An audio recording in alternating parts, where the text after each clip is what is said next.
Alrighty then, this is take 3 for those of you who haven't known that I've screwed this up the first 2 times. It is Saturday, April 3rd, the Richmond Gooners podcast for the day, match day 30, home to Liverpool. We are at Gus's Bar and Grill post-match as always. I am Ryan, here with Tom. I'm going to tell you some bitches something. And with Joey. Come after me, I'm a man, I'm 40. If only Mike Gundy could save us now. Yep. But, He would have brought more passion, maybe. He would have brought more passion, and let's be real. We'll just do a quick recap of the game before we start the podcast, and it is basically this, folks. Hey, maybe you haven't been keeping up on current events, but we just got our asses kicked, pal. Would you put her in charge? Yeah. Honestly, bad. Bill Paxton could have done better for us than some of our guys today. But anyway, circle back around to the start of the day. We began in 9th instead of 10th. It's a minor miracle, folks. We moved up a spot in the table. Not a big deal, but hey, it's nice to say something different. Yeah. A win would have put us within 1 of Liverpool, so it was a huge game. But as our man from Aliens just told us, we didn't do that. No. We could have been within striking distance of top 5, honestly, had we done that. First half was okay. After Tierney went off, we completely lost the plot today. It was honestly, when he went off, it was like the left side of the pitch became a wide open carpool lane, and it was just like bring your kids on forward. Yeah, they continuously attacked down that side. The second goal came from, the first goal, Trent Alexander-Arnold goes down the side and whips in a beautiful cross for Diogo Jota to head in. When he came on, I said, we're in trouble. This is trouble for us. And people here looked at me like I was fucking crazy. And yet, he scored 2. And he scores a header. Yeah. He's giving up a lot of height. 5'9", yeah. It reminds me of when Raheem Sterling got that goal against us. Right. We could have Dikembe Mutombo out there and we would give up headers. Yeah. I mean, he was bracketed by 2 dudes, but neither one of them was in any position to do anything about it. It was just a bad positioning, but honestly, it was a great cross. And he got a lot of Trent can cross the ball. We all know that. Right. And the second goal, they lump it long to Salah. Gabriel gets a little unlucky with the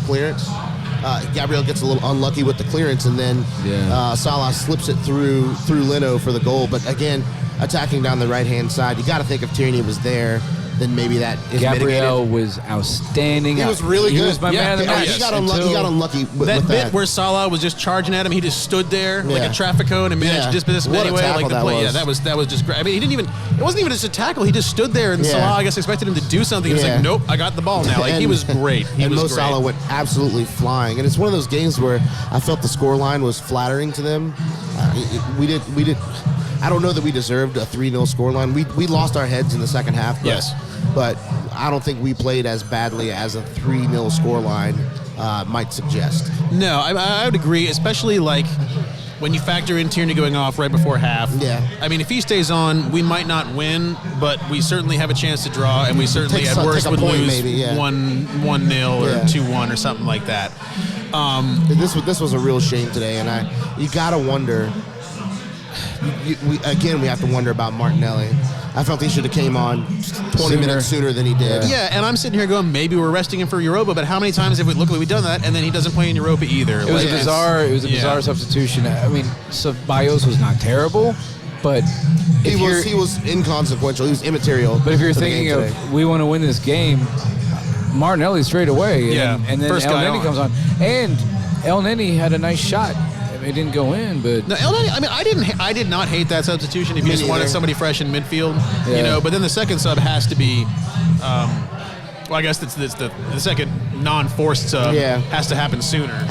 Martinelli for Alba. Yeah. It wasn't Alba / Travis Scott / Gervinho's day today. No, it was not. He barely saw any of the ball. Odegaard barely saw any of the ball, and I think those are the things that kept us from scoring goals. We just not enough control in midfield, and if I've said it once, I've said it 1,000 times. When Granit Xhaka is not in the game, it is glaringly obvious. It's glaringly obvious for me. One of our own @DirtHelmet on Twitter refers to Aubameyang as Pusha Teeth. And oh no! And with that new hairstyle, he's Pusha Teeth. Pusha Teeth. Yeah. He is the reverse Samson. I believe it was the longer his hair gets, the worse his game is. Pusha Teeth handle the rock like none other. I believe Mike called him Athletic ODB, so there's that too. Shout out to the Clips. Yeah, but I mean, boys. While we're talking who's on and who's off, I mean, there's obviously the Martinelli question, which I don't think we're ever going to get an answer to. And, I was the same thought on Xhaka not starting. Like, it is, say what you will about him, it's not to the degree of Martinelli, but, like, we just look different when he's not around. Yeah. I didn't mind Pepe over Saka. I mean, Saka's played a lot of minutes, and Pepe honestly needs to get some run. Too, I think, right? Does he get a knock in I think so, for England? yeah. Oh, okay. Well, then that makes even more sense then. Because, I think Saka could have helped us today if he was fit and or available. Well, shows what I know about watching the international break. Yeah. But, it felt like a strong lineup. Liverpool also brought out a strong lineup. It seemed like two teams are going to go at each other. And yet, strangely, for the first half, it really didn't seem like that. It was just like an entire half of feeling out, I felt. Yeah. Nobody really... I mean, there was a couple chances on either end. I felt like they had us pinned back, though. We were really, really defending the entire time. My whole thing, my takeaway after this, I said this outside, Richmond Gooners, our tradition is we go out on the patio. If you're going to get at Liverpool, you have to counterattack. Yeah. You have to run, and we can't do what we were doing. Even though they don't have EBD and a lot of players that they wish were in the game, they're still Liverpool, and also the biggest for them because the biggest influence on their team this year has been Diogo Jota, and he's just coming off an injury, and I think that's the difference. I think he is almost more of the difference than Van Dijk because they still have a fairly solid defense, but he's elite, man. I mean, he's elite, and people may not want to realize it because he's came from Wolves and he wasn't a big name, but this kid's elite. I mean, he is. I still think Van Dijk, the lack of Van Dijk more than anything is what's keeping them from challenging City this year. But you can't underestimate the impact of a guy like Jota. Yeah, I don't want to talk about them. I don't want to talk about them today. Henderson is out. Fair. They have a bunch of important players out, and Jota was one of them. And he's just really good, but I digress. Yeah, and like honestly, like your point, Tom. We don't want to talk about them. Honestly, there's not a whole lot to talk about this game, or about us. Besides, we didn't look good. How bad we were in the second half. In the first half, we were all right. We were soaking up the pressure. I thought Pepe was quite good today. He worked his ass off. I thought he was one of the more energetic players, and he showed some passion and we were soaking up pressure and going onto the counter.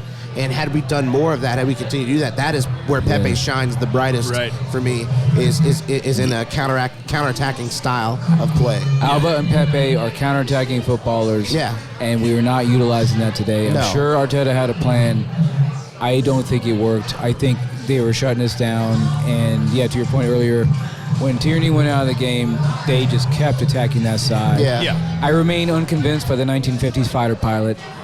I'm not a fan. Cedric? Yeah, I'm not a fan.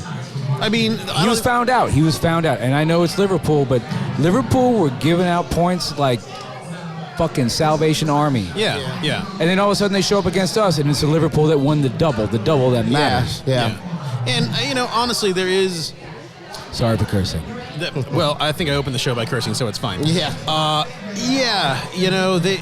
This is a game that both teams should have come out ready to do what needed to be done, and clearly they did, and we did not. That's kind of the take that I have from it, is that we were not ready for that jelly, so to speak. And we can moan about... I don't think you're ready for this jelly. Right, exactly. We can moan about our defense not doing this or the other thing, but Alba and Lacazette are really good players that need to do better than they are, and it drives me up the wall that not even decent shots on goal. It's just, this is a Liverpool that recent history has given up points to awful teams. Right. Teams that are nowhere near us. Yeah, the reason they're not anywhere near. This is the Arsenal way. A team that is in the form of Liverpool, which was shockingly bad. They come and they show up against us. Teams just show up and get right against us all the time. That's the Arsenal way. But insert the Spice Adams play who's in meme. front of you. Yeah. You got to play who's in front of you. And whether it's Sheffield or whether it's Liverpool, teams are gonna get excited and get up to play Arsenal. And the faster our players realize that, the better off we'll be. What do we think of Callum Chambers at right back today? I had a question about him. Obviously he was one of the two that failed to do anything on that header. My question bigger is, what do we think about him bringing the ball forward? He did not seem to bring a lot up the side today. And that's a strength of his, and he didn't seem to do it. But I also think that was part and parcel to kind of how we were playing, because we were, again, in the first half we were soaking up a little bit of Liverpool pressure. Sure. As opposed to, really matriculating the ball upfield. And again, our fullbacks suffer in that regard when Granit Xhaka's not playing. Yeah. Because he will deliver those passes to the wings and just really do a good job of matriculating the ball from defense to attack in that manner. But at the same time, like, Tierney will bring the ball up his damn self so many times. Sure, yeah. And he's strong and fat and he's got the pace to do so. And I think with Callum Chambers, he almost needs to receive the ball in the opponent half. Are you saying we would have had a better chance if Xhaka had been in the game? Yeah. Yes. As opposed to Ceballos, absolutely. Really? Absolutely. Okay. What the fuck did Ceballos do? Nothing. I mean, that's the thing. Xhaka's a windshield wiper. He's not a positive player. I mean, yeah, we disagree on this. We lost 3-0. Every time he doesn't play, we fucking lose bad. That's just it. Like, I can't. But correlation isn't causation. I mean, it kind of is, though. I see the causation. With the good Lord gifted me the gift of sight, so I'm able to see such things. But that's the thing. It's like, even if you can't quantify what he brings. I was excited to see him not in the game. I was excited. I was like, we're going to play forward passes. And then Ceballos came on and did fuck all. And that's just it. Like, my whole thing is, like, again, like, I can't point to a stat that says he's doing X, Y, Z. But, like, you look at our record with him, you look at the record without him. Those awful stats, those circular, these stats that people make up to defend someone. It's kind of like when you look at the stock market and you look at dividends and payouts. Sure. Yeah. And they look at, like, no, but the price to earnings multiplier. These are not things that matter. Right. And that's what I'm saying. People that defend Xhaka find these weird stats. Well, I'm not finding any stat. The stat is our win-loss record and the points we get with him and the points we get without him, which I think is a valid stat, and also my eyes. I'm not using stats. We also at one point went 13-0 with Mustafi, who didn't even get in the goddamn Schalke lineup today. I mean, yes. Correlation. Was Kolasinac in the lineup today for correlation is not causation. I'm not saying correlation is causation. I'm saying there's actual causation that is visible. You can't see it, I can't help you, bro. You still my dog, but all right. I still love you like a brother. Well, and the other thing too is, like, you look at. I mean, he's one of those guys that can play every game. This is good. And unlike the 20-year-old good. Drinking this isn't an orange way. crash. Yeah, well, this isn't Waterman's either, you crazy little bitch. Yeah. Well, I think if there's anybody out there that's looking to switch off right now, I think the answer is this is a Liverpool that won the double. They turned it back on. This was a Liverpool right now that could probably beat Bayern. They could beat a lot of teams. They just were better than us at almost every position. There's really nothing we could have done. Honestly, like, I still feel like beyond having players that weren't playing today. Right. I agree. I would say Martinelli from the start. Saka would have helped us. Yeah, I mean, Saka is not available, so fine. But Martinelli, like, I mean, he was available. I've beaten this into the ground every damn podcast, and I feel like I should stop doing it. But, like, we run faster with him, we run harder with him. The guy, like, it just feels like everyone is trying to keep up with him, and it translates to more attacking football.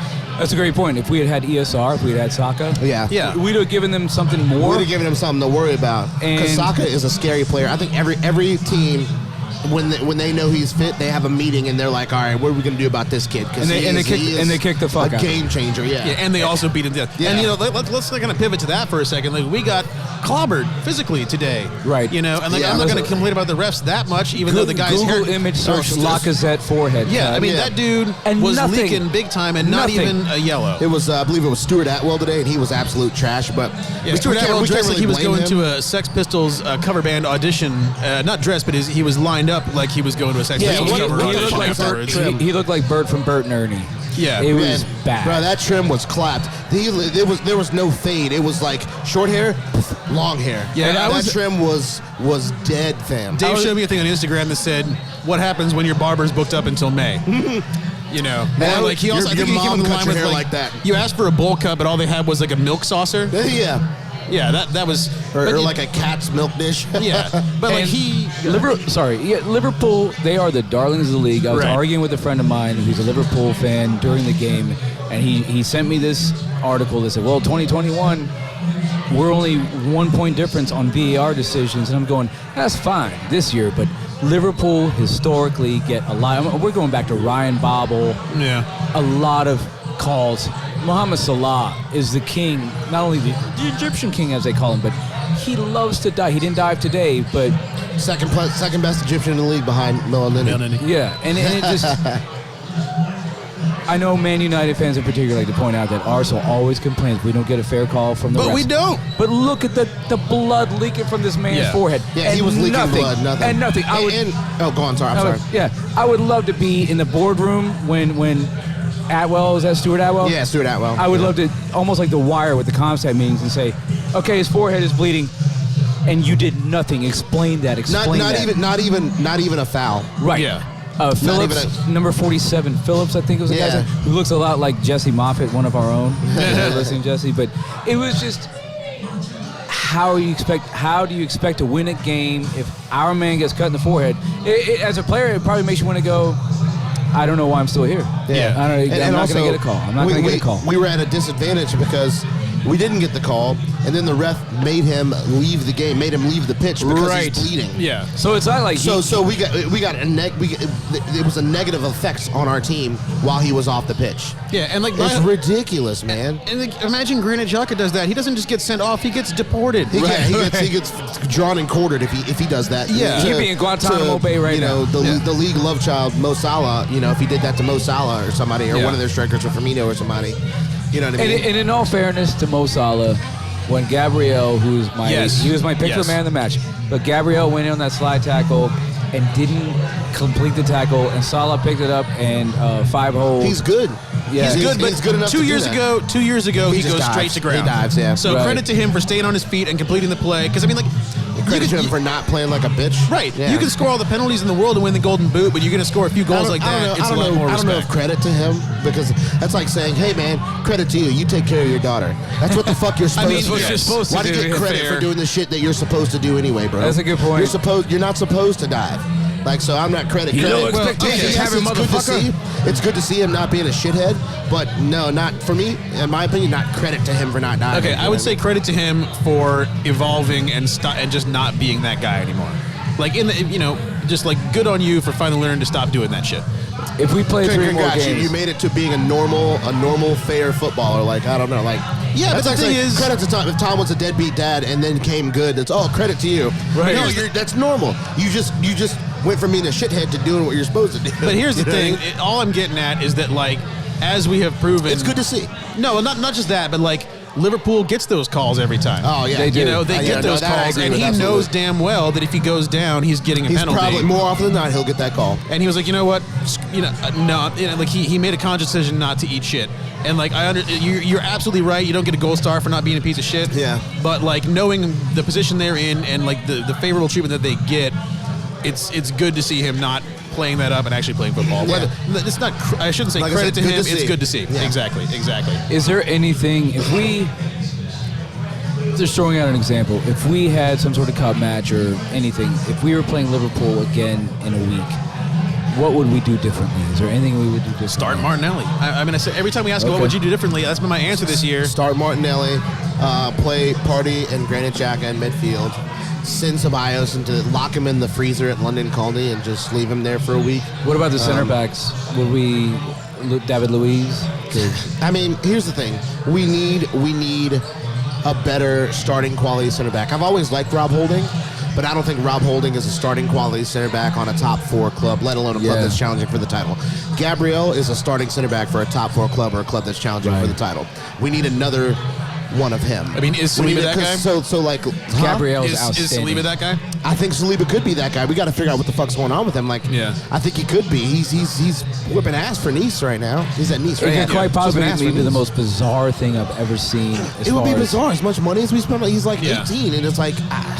We didn't even loan him to an English club. But it's good that he's getting first team playing time at a top flight club. I mean, yes, at a top 5 in a top 5 league in Europe. Like, that's good, but like. We need to, and I want us to re-sign David Luiz. I want us to give it, if nothing else, for the leadership and how he's a leader in the dressing room. But David Luiz at 34, 35, which will be next year, he doesn't need to be starting 25 games in the league. No, I've got to think. I think I've got to think. Collect your paycheck and be the leader, be the veteran presence. You know what I mean? I think I've got to think. David Luiz, when Jota gets that header, I think David Luiz clears that. I think David Luiz clears that too. That's bread and butter for him all day. Chambers and Holding are two guys that we're always kind of on the fence about, and While Chambers has done largely well when he's come in recently, because he's gotten maybe 3 or 4 appearances at right back, he's done well. That was on him. That goal was on him and Holding, because Diogo Jota has given up, 4 5 inches, inches to these guys. What about the offense? Can we talk about our attack? Because I mean, there's nothing to talk about. It was non-existent. We couldn't. Our attack got no service. Yeah, our attack got no service. I thought Partey did well wriggling out of damage and trying to circulate the ball forward. The one ball that Tierney sent long. Yeah. So I believe was it Pepe? The through ball on the left side. Yeah, on the left side. I think that was. Might have been Lacazette. I think that was Lacazette. Yeah. But in any case, that was a great through ball that almost led to something. Yeah. But there was too little of that. There was too little of that. Yeah. Partey was pretty quiet today. I'm not going to say it again, but there was too little of that. Yeah, and so even you've talked about Granit Xhaka's through balls and how he plays those. Yeah. Even you have. But that's where I go with Martinelli, is because he is always stretching the field, you have more room for passes like that to be sent. I'm not going to put it entirely on the guys serving the balls for not doing it. Yeah.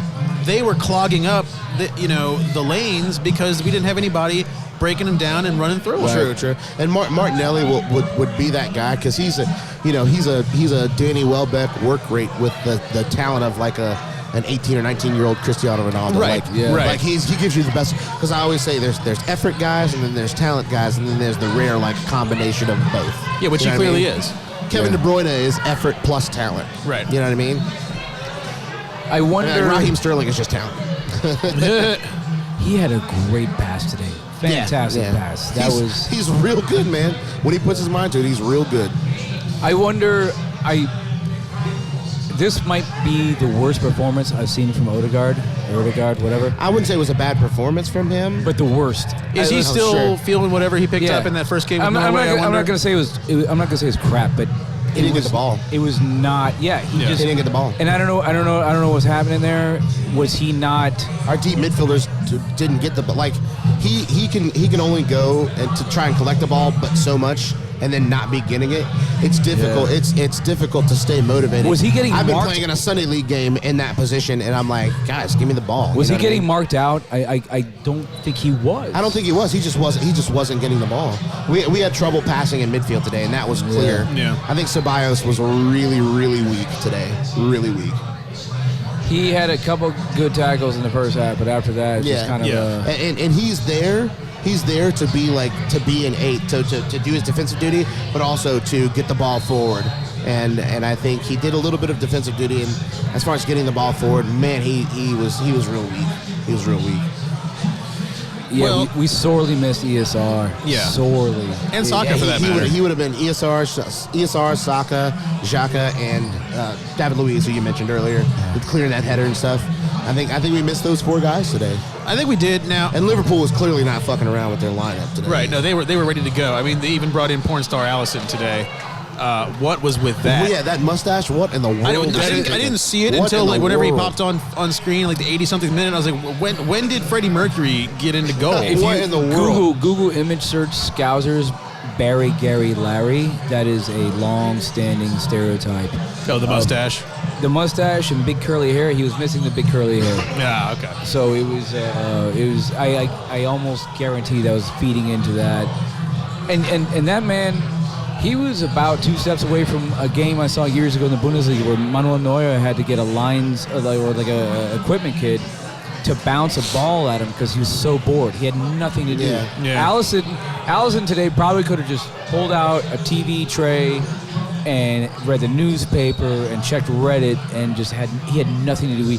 We rarely challenged him. I mean, how Leno had to catch a header from Sadio Mane. I mean, Sadio Mane is putting a header on you? That's embarrassing. Yeah, Rob Holding. Sadio Mane is 5 foot -2, and him and Diogo Jota, they should not be getting headers off. Now these are elite players. Both of those guys are elite players. Right. Not saying they're crap. In the air, they should not be getting that shot. Exactly. 100% agree. If they dribble past you, they get a diagonal pass. That's one thing. But to get headers, come on, son. Yeah. Well, I expected Mane to dribble past us in a game. Right. He's that good. You know what I mean? And Firmino didn't even play today. Yeah. And we should have. He played. He started. Did he? Yeah. Did he? Oh, I missed that. He came off for Wijnaldum. Oh, that's okay. In the second half. I missed it. Yeah. But he didn't even have to like Firmino do his Firmino thing, which he's a similar player to Lacazette, where he's a kind of a center forward that really gets the wingers into the game and stuff like. Right. But he didn't even really do that. And again, in the first half, we defended all that stuff really well. Yeah. And then we lost our heads. Absolutely lost our heads. And when they scored the first goal, in my mind, I was thinking, Lord, here we go. Another one's coming within like 5 to 8 minutes, and sure enough, there it was. Salah's goal. Yeah, you know, and that was a little unlucky, and it was a little fluky, but that's just we. I mean, we concede goals in bunches a lot. Yeah, well, and that sequence is going to end one of two ways: he scores or he gets a penalty. So yeah, exactly. what are you going to do? Exactly, and then he scores because he'll take the penalty. He will take the penalty and he will score it on you. Yeah, yeah. I mean. All right, if we may shift directions. Yes. Directions. Who the hell says that? So I mentioned earlier in one of our group chats, Kun Aguero is leaving. Why am I talking like Stephen A. Smith? Kun Aguero is leaving Manchester City. Kun Aguero is a dear friend. We went out for dinner last night. I had Thanksgiving with him and his family just last year. That's my Manchester man. City That's my man. has decided that they don't want him anymore. Yeah. Would you take him at Arsenal? Because the man scores goals for Argentina? No. Not at Arsenal right now. Not where we are and what we need to be doing.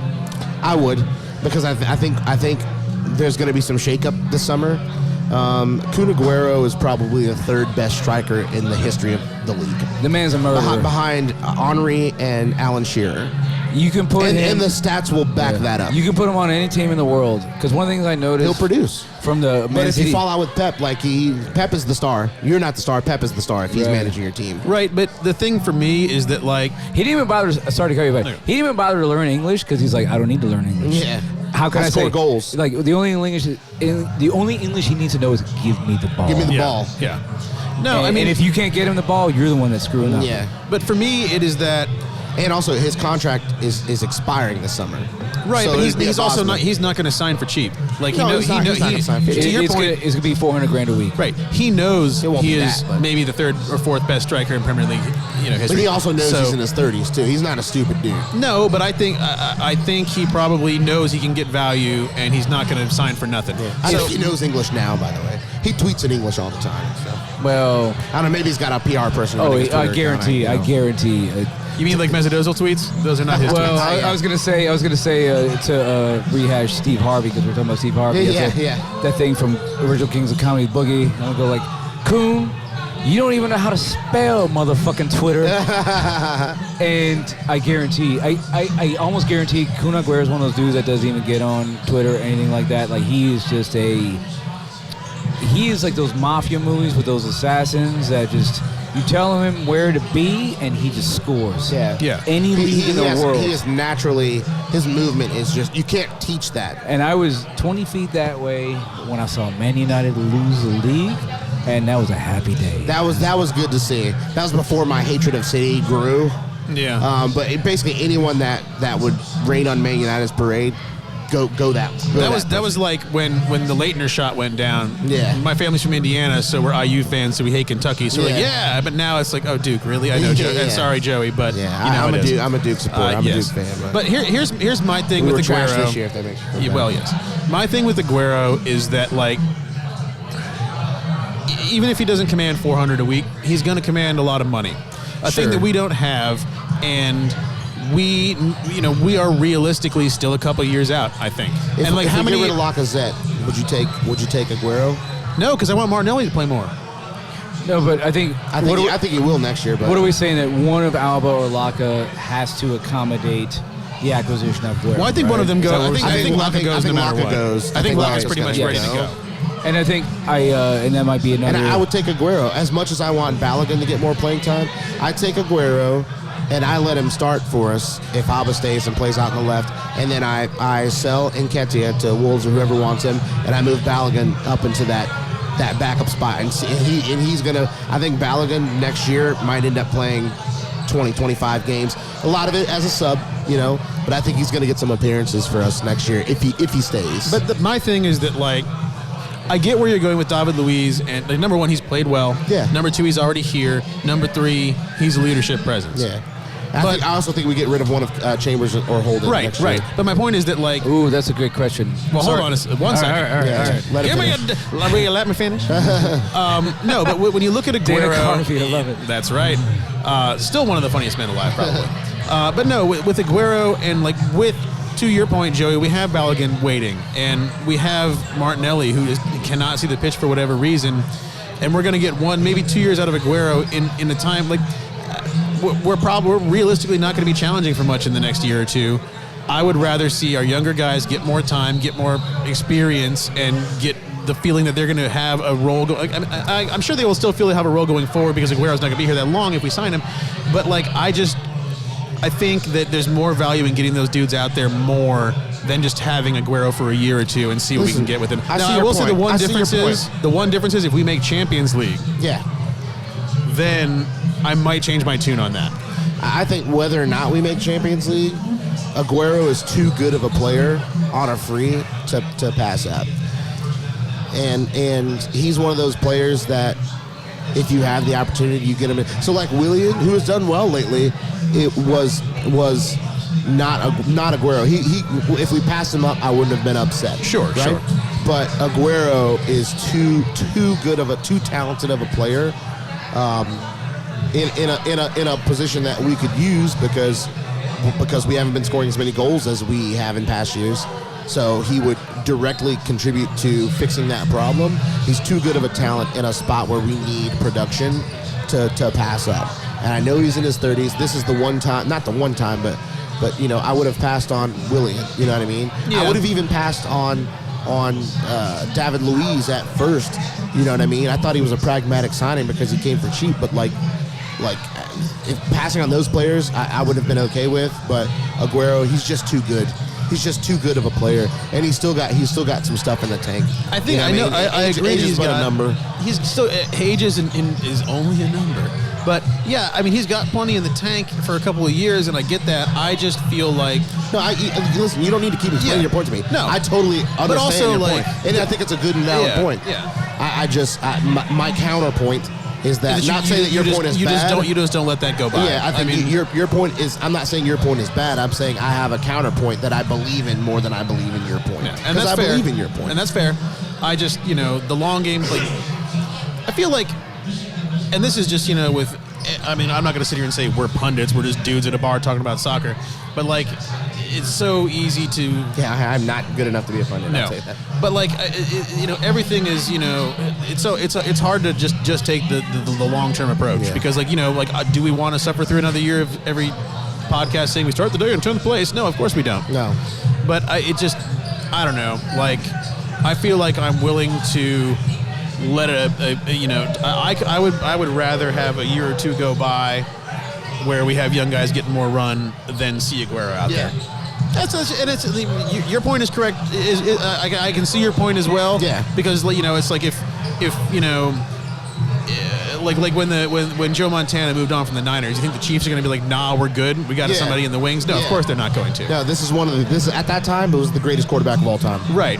So we'll take a punt on this guy. And the Chiefs have got farther than they've gotten decades with him. I think he led him to the AFC Championship game. They lost in it. He did. But he led him to the AFC Championship game. Yeah. Aguero, even old Montana led them. Aguero is a known quantity. If you buy him, you're getting 20 goals. You're getting goals. Guaranteed. You're getting goals, especially if he plays. And solo goals. Yeah. Not just tap-ins or whatever. Because he could coast to coast you. He still can. He still can. I reckon he goes to Italy. I think that's what happens. But if I'm Edu and Vinay Venkatesham and those dudes, I'm giving it a go for him, and I'm giving it a go seeing what Real Madrid will take for Odegaard. If I'm Edu, I'd be like, look, I will grab a scalpel, surgically remove my left testicle, and send it to you in a refrigerated parcel in order to get Martin Odegaard here to sign. I wonder if Arteta has an X factor that he can WhatsApp him and say, hey, when we were at City, we had this. I have a vision for you. You come to Arsenal. I mean, we're going to go 4-3-3. We're going to go 4. Because Arteta has said a handful of times before he wants to go 4-3-3. Yeah. And we don't necessarily have the personnel. And Aguero is going to be like, the LeBron meme with the skull cap and cigarette. Like, I don't give 4-4-2, 4-2-3-1. Just put me in the game and give me the fucking ball. Yes, exactly. Yeah. And that's. So yeah, I guess I'm of two minds about this. I like the idea. I want to bring in young players, but absolutely. But he is. And who says we can't do both? Well, exactly. Especially if you get him on a free. Well, there's some people. You get him on a free, but you don't get to pay him nothing. And you don't get to pay him nothing. You probably get to pay him less than what he was making at City. He's making a lot of money at City, and that's probably because he's not playing enough for them. And I think he's going towards Gabriel Jesus and the youth, and Ferran Torres and them guys. And they've got so much attacking talent. Well, they still got Sterling, they still got Mahrez, they still got Bernardo Silva. What is his motivation at this point? I've got to say, Aguero to score goals and try to break, try to get past Shearer and Henry. Kick names, take ass. I'm wondering, does he want to win the Champions League? I don't know. They might do that this year and get that out of the way. I can't recall. They might do this year. Yeah, and that'll be. This to me is the best chance that they've had since the and it's a damn shame because all the oil money teams are still in there, and it's PSG's still in there, and then the Bavarians are still in there, right? I think Munich's gonna. I think they're gonna do it again. I think they are too. I hope. I don't think so. No, I don't think so. You think City takes it? I'm leaning towards City right now. I mean, they can coast in the league. I mean, that's been established. And I mean, they've walked the league this year, so they can really put some time, effort, and energy into the Champions League. I think I saw a 17-point difference between first and second. That is, wow. I mean, they're gonna win it with Is that the word? Aplomb? 6 games remaining, 5 games remaining. It's either next week or the week after when they have a chance to clinch it. Then I would assume. Because they've played 31, but the thing is, Man United have only played 29. They got games in hand. Yeah, that's right. I was good old COVID. So Man City has 74 points right now, and United have 57, which is 17 points. But Man United have 2 games in hand. So that's potentially 6 points there. If they win both games, then it's only 11 points. Yeah. Right. But Man United under Ole Gunnar Solskjaer is not a champion. Is not a Premier League winning manager in my mind.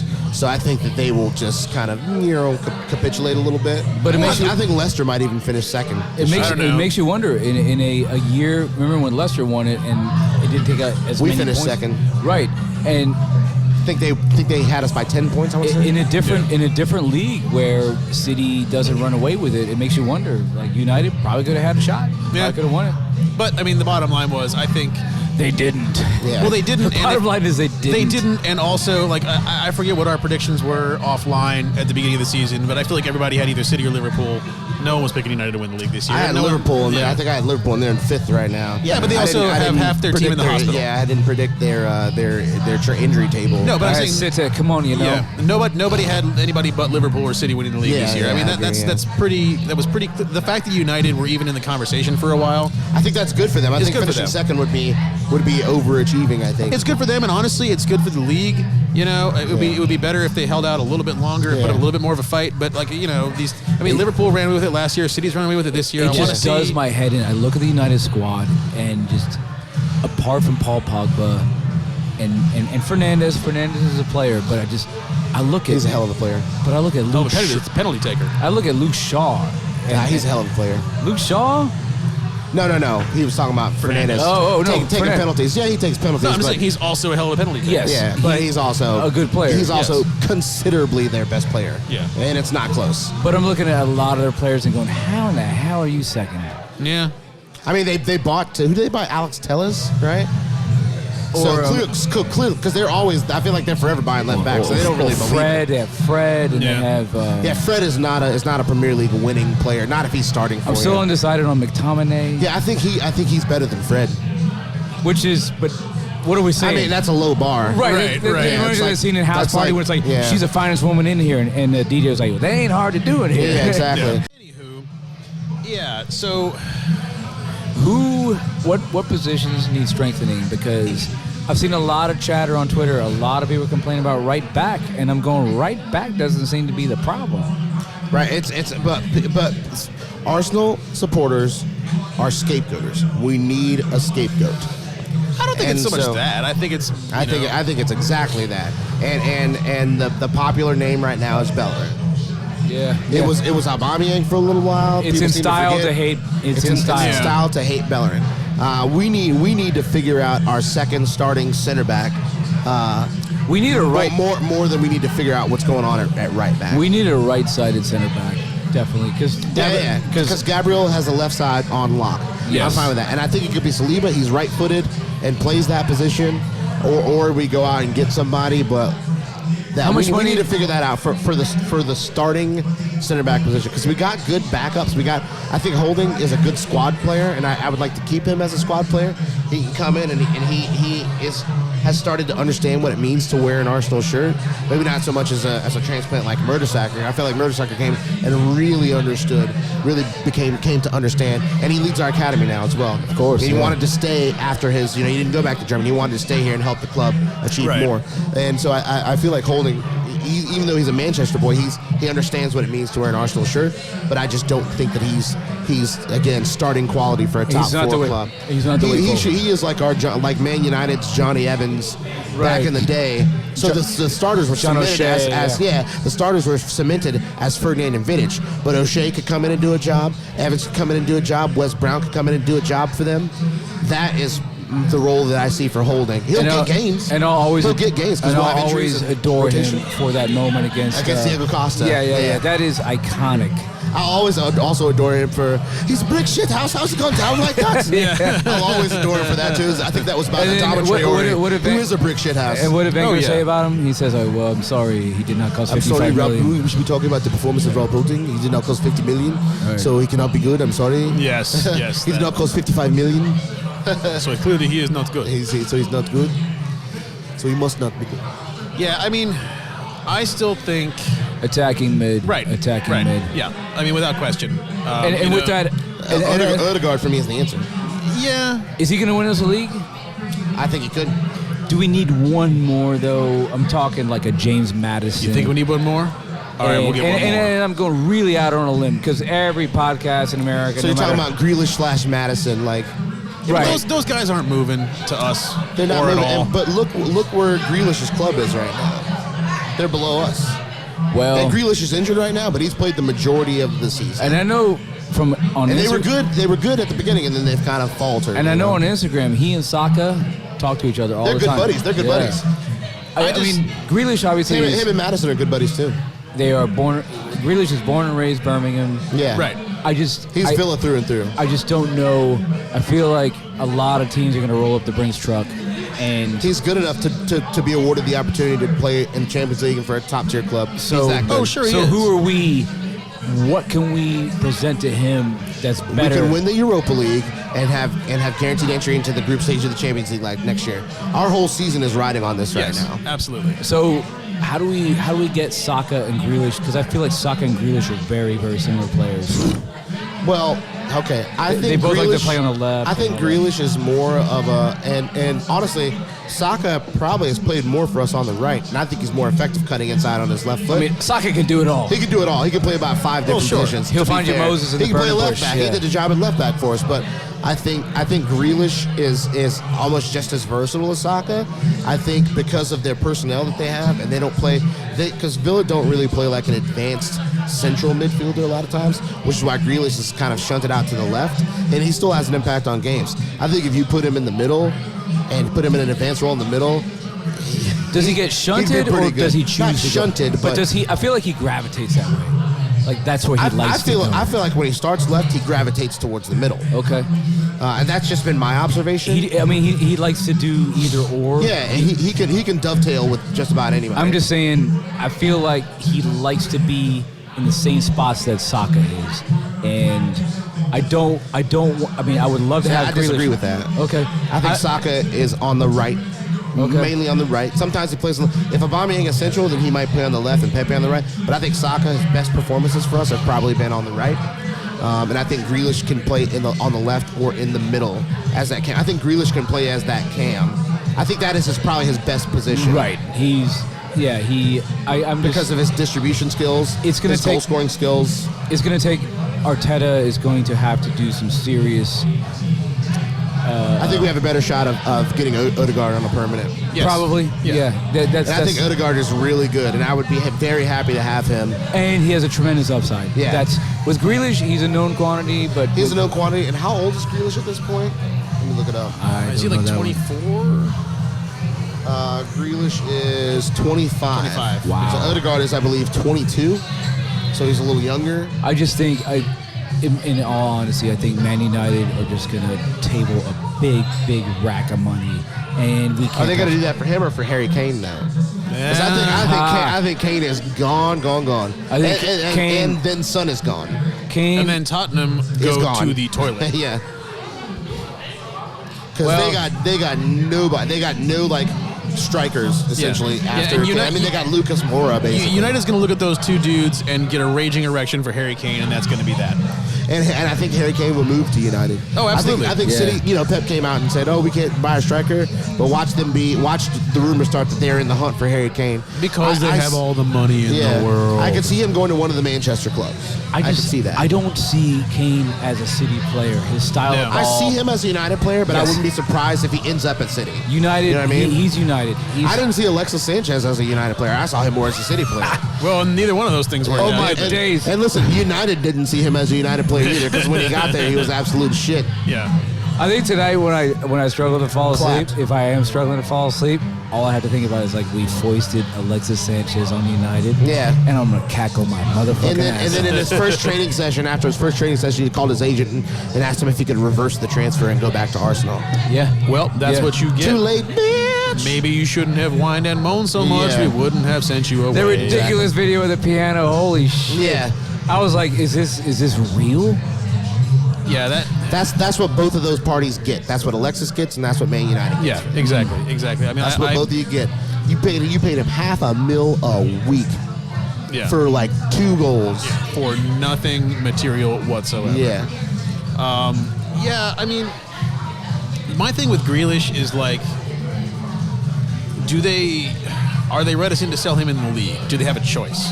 Do they try to find him a move? They take the money, I think. Englishman. Or they leave it up to Grealish because he's been a wonderful servant to that club. Yeah, that's fair. That's his they're not club. going to deny him what he wants. And so if he wants a chance to prove himself at the highest level, I think they give him that chance. And then they get, however much money they get for him, 90 mil. Then they take that and reinvest because they've invested fairly wisely, I think. Yes. Recently, Tyrone Mings, I think that was a good signing. Yeah. A couple of their other guys, John McGinn, I think was a good signing. Excellent signing. Yeah. The Traore kid, really good signing. Ollie Watkins we come from Brentford, excellent signing. Ollie Watkins is second in the league in goals right now. The goalkeeper whose name escapes me. I forget what club he came from. Emi Martinez. Emi's a better goalkeeper than Leno. Emi would have caught that. Yeah, no, you're probably right. He's real good, and I love the kid. As much as he is a Birmingham kid, they probably are going to reward that loyalty, whether he, loyalty and that he was a servant for so long. They'll be like, great, we're gonna give you a pay raise. We're gonna make you one of the better paid players in the league.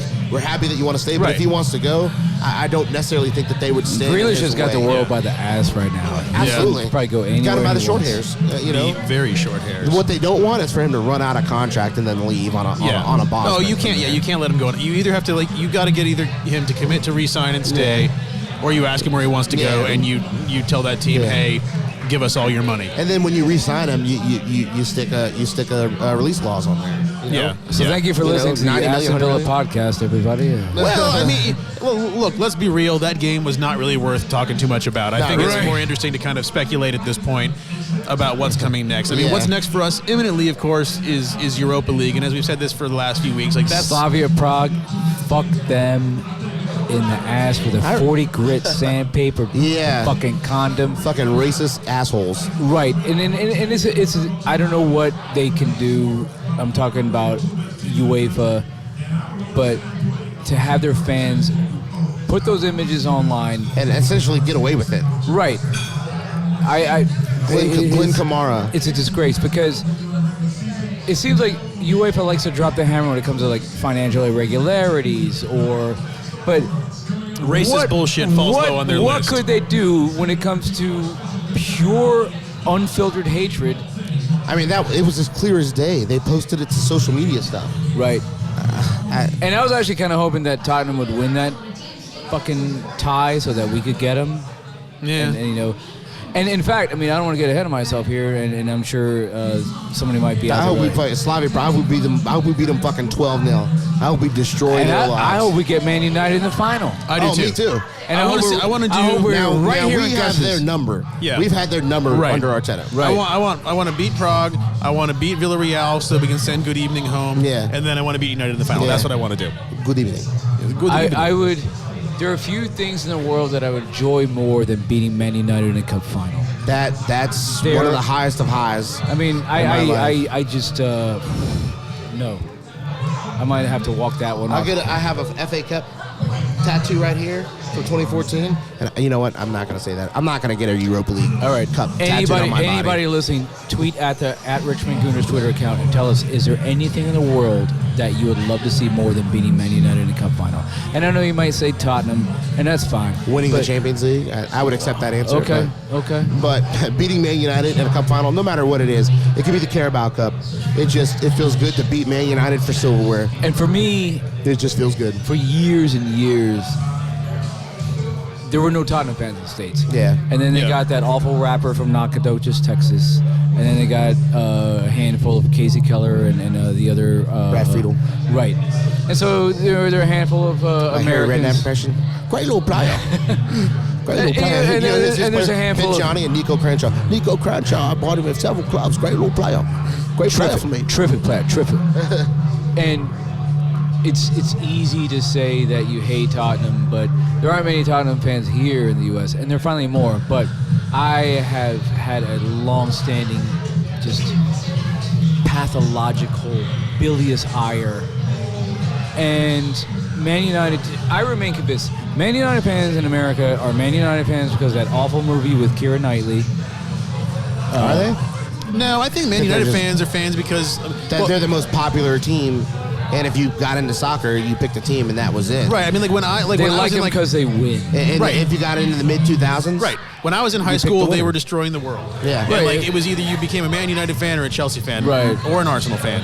Well, they won the treble, but I guess here's, for those of you that don't know, Gus's was, I think they opened their doors around 2010, 2011, and I'm looking at their flag right now, and I actually removed this flag, and they put it in a place where I couldn't reach it, and this place used to be a Man United bar, and I chased them out of here, and I don't want them to ever come back. I look at Man United fans the same way that a cop looks at someone who has a restraining order that's parked outside of a kindergarten. And I just... For those who might be wondering, Tom is not saying they're all pedophiles. Or is he? Not all of them, but they definitely should have their hard drives checked. He's just saying he looks at them the way Right. people look at pedophiles. With extreme disdain. Yeah. The amount of Man United fans that I respect for being Man United fans, you could fit that Oh, no, quantity I don't. onto a mosquito's elbow. Yeah. I don't know if I know a Man United fan that I respect them for being a Man United fan. Everyone I know is we're glory hunters. They chose Man United because Man United Right. won. I've been to Manchester. And they made a conscious choice. I didn't choose Arsenal. Arsenal chose me. I've been to because of Manchester. people around Everyone me. in Manchester is blue. All the fans, all the Reds live in the outskirts. They don't live in Manchester proper. They live in Bury or Bolton or wherever, one of the Right. suburbs. Way out, yeah, Wally Range. Yeah. Well, this concludes the teams we hate section of the podcast. But Spurs, Man United, Dallas Cowboys, fair enough. New York Yankees. But swinging back to around when they started all this, Slavia Prague. I mean, their keeper got his face broken, and their backup keeper is 19. Yeah. We by all means should beat them into a pulp. We should absolutely. We should absolutely. I don't want to see us walk in there with the B team because it's still our only chance for glory this Yes, year. I want to see us. We're fighting for pretty much nothing in the league. We don't I have want to any- see us put we up don't for have any all our European eggs into hardware. that basket. Right. I want hardware. I want Right. European hardware. And I want to get in the Champions League Think next about- year so we get that money and we Yeah. can at least draw somebody to come play for us. Think about the Man United fans you know that went apeshit when they won a Europa League. Don't tell me it doesn't mean anything. Oh no, I would. I mean, to your point last week, the Europa League is the only competition that your prize for winning is not having to deal with its bullshit yeah, anymore. Your prize for winning is But not having you to deal with it the following year. But you still Right. won. You still want. You know, and you and- still want to win. And I would actually add on to that the Man United fans I know, when they beat, I think it was Ajax in the final, they couldn't be bothered. They could not have been bothered. It was kind of like a rich kid. The ones I know were like, oh yeah, we won silverware, blah blah blah blah. Like, I liken it. The picture of Pogba holding the trophy. I liken it to those reality shows where like some 16-year-old kid, like, here's a Bentley for your birthday, and the kid's like, I wanted a Tesla. Yeah. And you're like, man, go throw yourself in front of a bus. Yeah. But in any case, that game is coming up on Thursday. I believe it's a 3 o'clock Eastern start, something around there. Hey, we didn't mention Rocky Rocastle. Hey, yes. Oh, Rocky. Oh, Rocky. There you go. Oh, Rocky. Oh, what a legend. Rocky. What a legend for us. Rocky Rocastle. And hopefully we give it to Slavia Prague in if not anything but his name, but just to give it to him. But yeah, that'll be coming up on Thursday, and we will be with you next weekend in the league. I didn't write down who it's against, but we'll figure that out later. Until then, I am Ryan. This is Tom. Y'all take it easy. And that is Joey. Straight cash, homie. Rich people ain't got to write checks. Later, y'all.